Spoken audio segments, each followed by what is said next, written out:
So let's take some calls. All right. First up, we've got Drew in Carlsbad, New Mexico. Hey, how you doing? Hey, wow. Hey. Somebody turned up the volume in here we're way too good. loud. Keep going. You What can do you got, Drew? keep going. Okay, I'm sorry, I'm getting a bit of an echo. Can you hear me okay? That'll go away in a minute. Yeah, they're working on it. Just we forge got ahead. panicked techies running around as we speak. Gotcha. Well, I had a set topic here, but goodness, from that monologue, there's so many things I take issue on. Good. Can I just start with one thing? Don't you feel it's a bit hyperbolic to refer to the Bible as a genocide manual?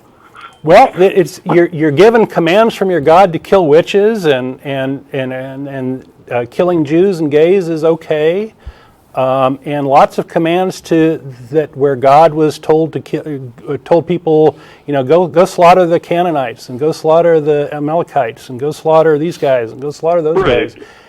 Granted, there were commands given at certain times to certain people, but the word manual seems to suggest some sort of instruction manual, as though this is telling us to kill people. I do feel that. Well, how many years did Christians kill witches? I mean, it was hundreds of years.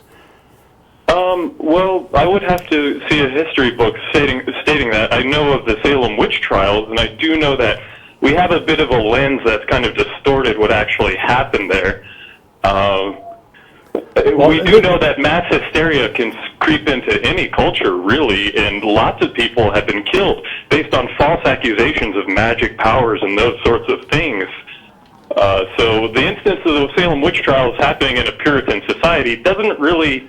Well, I'm talking about Europe, like hundreds of years before that, 400s of years. So right, and that was a relatively small episode. The thing is, a lot of people talk about reading the Bible in context, and the problem is that a lot of people have a lot of different interpretations and spin on that. But the people who were burning the witches, you can argue from our standpoint now that they shouldn't have done that. But I would say that they were doing a straight up reading of what the Bible said and using Bible verses to justify what they were doing. And I think it's more a testament to the way our society has softened, that we want to read the Bible in nicer ways that don't encourage so much killing. Good point, Russell. But I mean, it's still in there. Certainly. And I'm sure we could go off on a whole rabbit trail of exegeting the Bible. I don't know. I suppose the only point I would make in response to that is Jesus himself says, love the Lord your God with all your heart and love your neighbor as yourself. Everything else hangs on this. This is the lens through which you see the Bible. You love your neighbor as yourself. And obviously, you love your neighbor, you're not going to have a kangaroo court. And so God made a mistake the first time around? I'm sorry? God made a mistake the first time around? No. What's wrong with Jesus explaining how the Bible is to be interpreted? Well, he did say that Jesus is quoted as saying that I've not come to change the law. Certainly. So there was a direct command earlier in the Bible from this Yahweh character, this monster, to kill, right? In various things, right? Could you cite the verse about killing witches? I believe it's Exodus 21. Yeah, thou shalt not suffer a witch to live. I'll pull it up. Yeah, thanks. I think it's 21:20. Oops. Yeah, searching the internet on TV is always a good idea. I appreciate that. I am aware in general of the verse, but if we're going to... 21:18. 22:18. 22:18? Exodus 22:18. So there's a whole bunch of commands from God, and a lot of them are pretty awful. And there's lots of spin, which is exactly what you're doing, right? It's like, Jesus said this. I haven't made an effort once to negate that verse or to say it doesn't say don't Okay. kill witches. I haven't made that argument once, have I? Right. But, I mean, you're you saying don't that seem they terribly were troubled by it. misinterpreting the Bible, aren't you? I'm sorry, I didn't hear that last comment. I don't know. Didn't you start by saying that was like a misinterpretation or a mass hysteria that wasn't in some way justified by reading the Bible?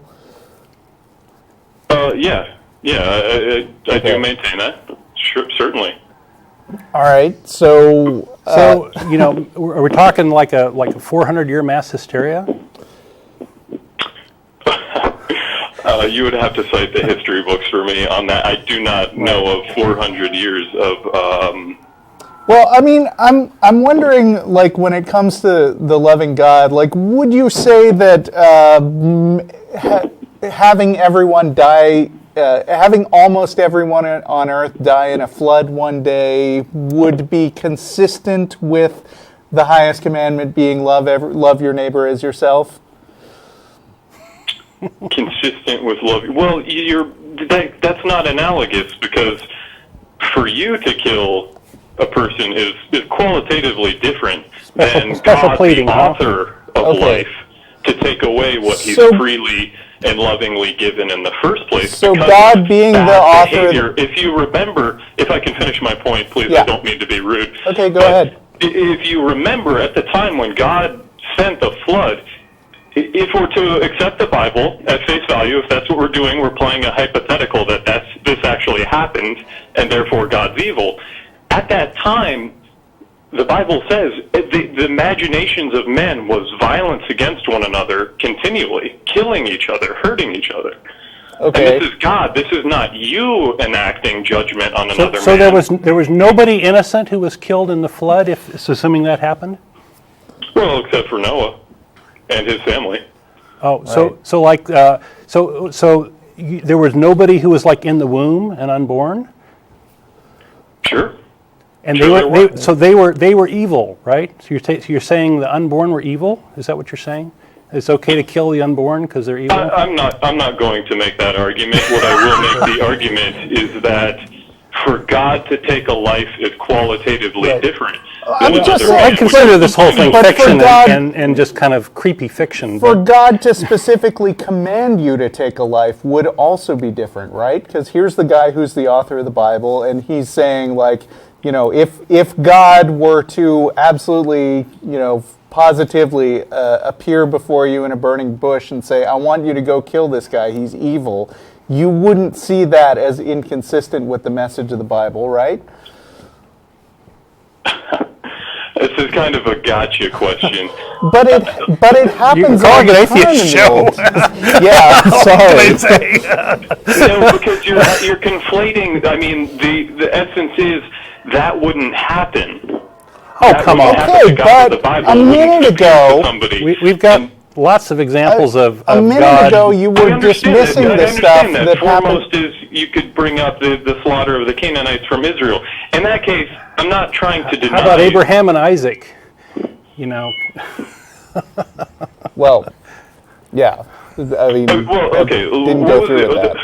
The overarching point here was that, which wasn't even what I wanted to talk about when I actually called the show, but was calling the Bible a genocide manual.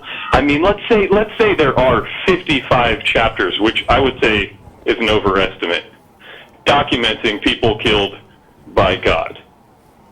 Of the entirety of the Bible, proportionally, to call the book a genocide manual, I laughed out loud.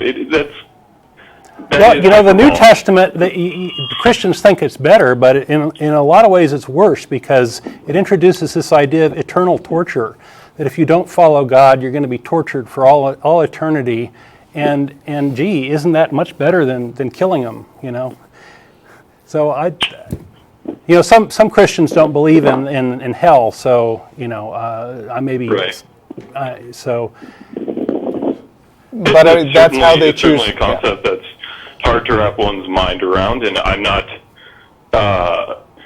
It's not something I relish. I don't particularly enjoy the thought of either of you, in hell, whatever we're to envision hell as, Although, whether literal flames or some sort of figurative separation. Although I know some Christians do relish that thought. I mean, there are people like Fred Phelps out there who specifically... Come now. No, Phelps, he is not representative. It doesn't matter if he's representative. I mean, you're not representative. You don't have like a plurality. I mean, you may have... I don't know if you have views that would represent a plurality of Christians, but I would certainly say that most Christians would find that they disagree with you on most points just based on sheer numbers. Sure, we don't get a lot of consistency. Numbers, I can assure you, having grown up in the church, having been experienced Christian culture for 20-some years, I haven't met a Christian who's not horrified by the attitude of Fred Phelps, by his encouragement of prejudice against homosexuals and other people. Truly horrified. So to use him as an example, it would be for me to pick one of the most repulsive atheists and in they're history out there, sure, and to set him up as an example, and that's not fair. Right, but I mean, the difference here is that atheism isn't based on a specific text, which is supposed to be unfailingly true. And I think that the only way that you can get around verses like that, like in some sense, I think that Fred Phelps, when he reads particular verses of the Bible, he's taking them more seriously than you are. Whereas I respect your point of view that these verses are problematic, and we should get around them, and we should move on from them, and we should not take them so seriously or try to explain them away. If I can stop you there. Yeah. I'd like to point out once again, I have not tried to dodge any verses mentioned. Oh, so we should burn witches. I have not tried to dodge the concept of hell. Can I burn a witch? I tried to dodge the example of the witches. Okay, can I kill a witch? Still? Now? No, you can't. Why? No, you can't. Because our secular laws prevent us from doing that, right? Hooray for secular laws. I'm sorry, I missed that comment. I said our secular laws prevent us from doing that, and hooray for secular laws. Well, that too, secular, well, all right, let's not get into that rabbit trail. Okay. Listen, I did actually have a point for calling. Okay. All right, go ahead. So obviously the biggest thing that I took issue with was the statement, there's no evidence for the existence of God. And there are many, tacks I could take. We could go with cosmological argument. We could go with fine-tuning of the universe. All sorts of arguments. But please do. Hit I us with your very best one. How about that? Well, actually, the track I wanted to take was miracles. And a different take on that would be there are certain atheists, famous atheists, who have talked about miracles they experienced while they were still Christian. And I figured that would hold a little more credibility as to the actual narrative of the supposed miracle. Obviously, you wouldn't credit as a miracle.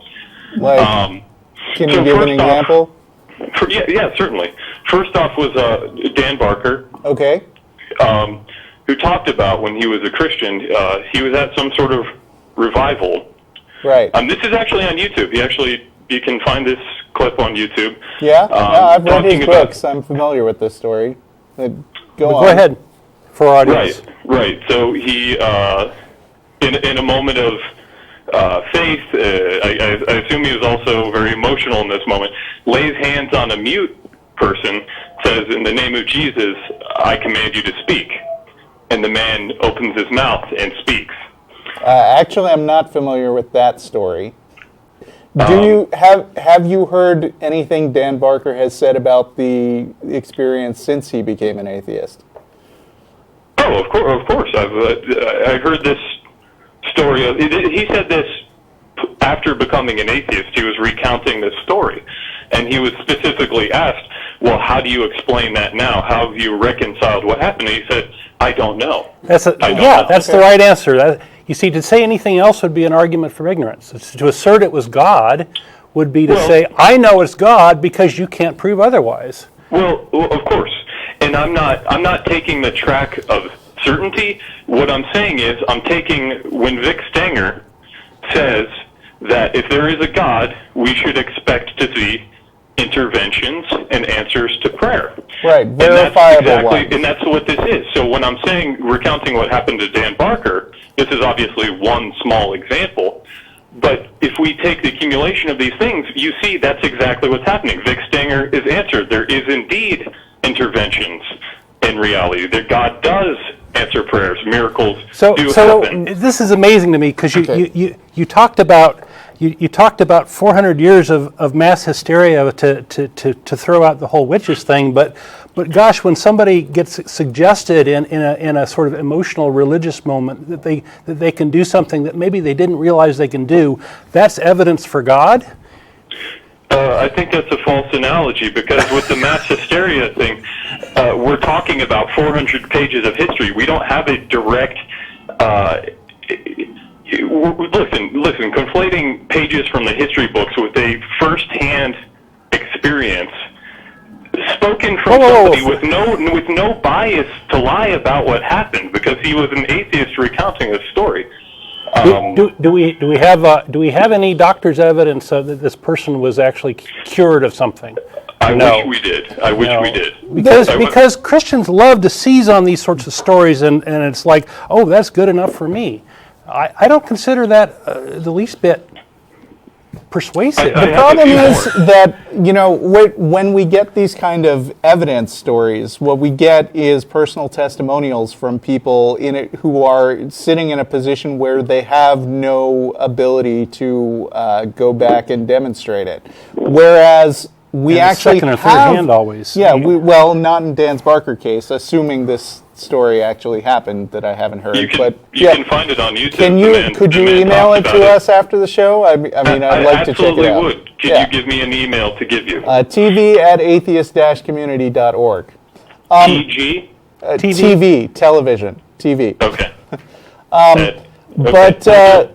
But I mean, my other point is that people actually do go out and try to investigate miracles, like in a systematic way. And we've like got, Joe for Nickell. instance, Joe Nickell, and of course the amazing Randy has had this $1 million challenge that he's been running for years and years. And what's interesting is that when subjected to this kind of scrutiny, the miracles somehow seem to evaporate and don't seem to be testable or measurable in any way.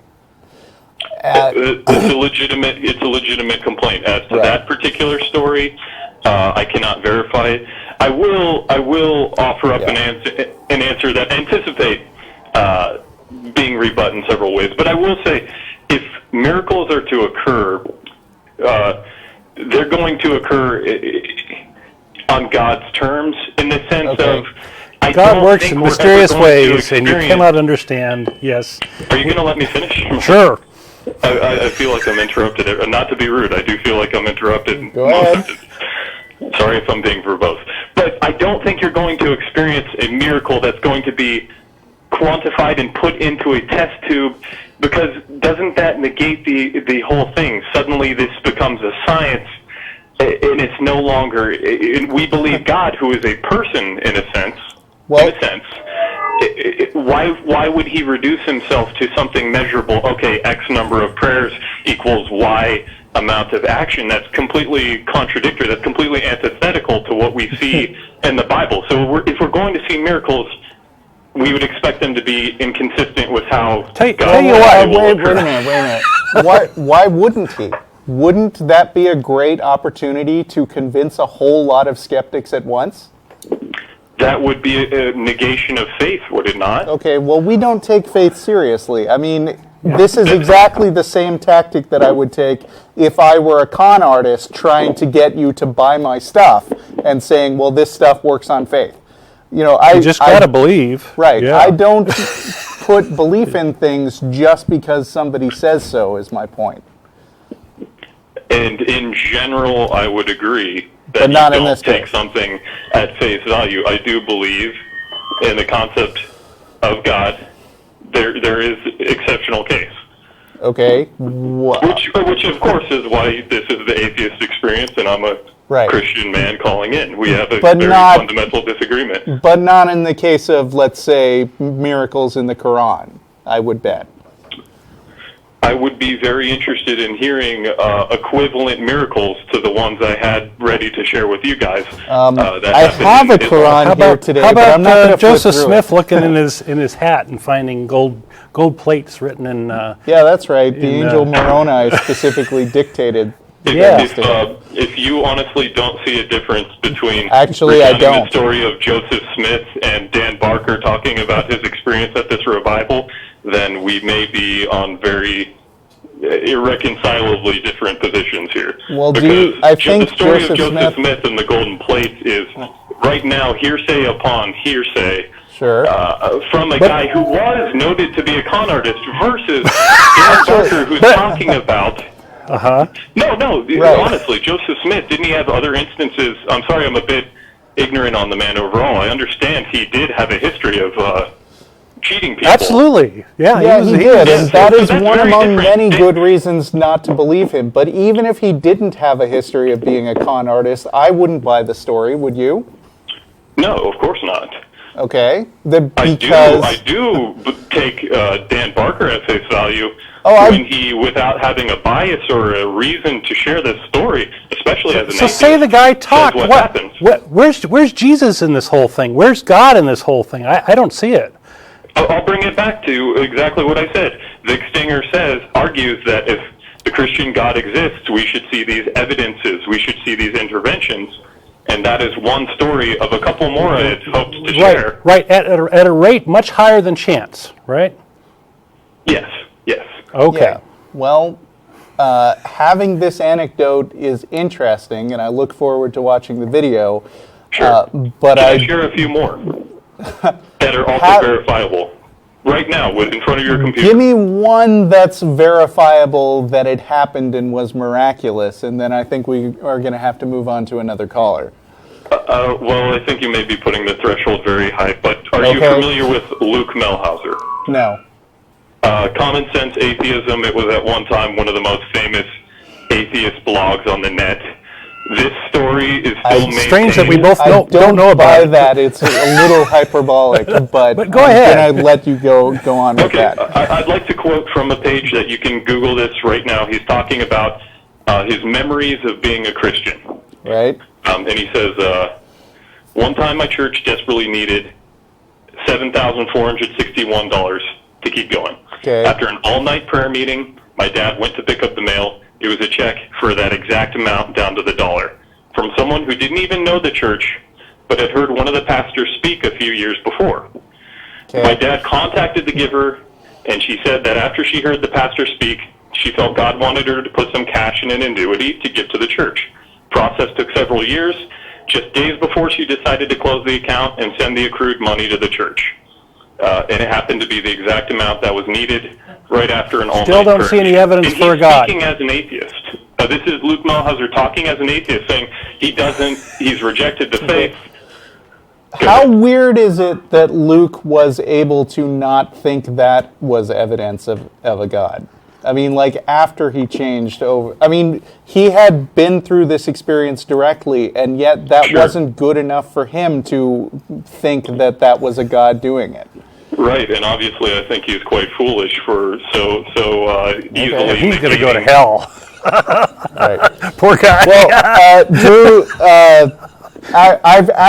I've really enjoyed talking to you, and you are welcome to call in another time, but I think we have to move on to other callers before we thank you so spend much. the whole show on you. Hey, thanks for letting me speak. All right, thanks, and feel free to email.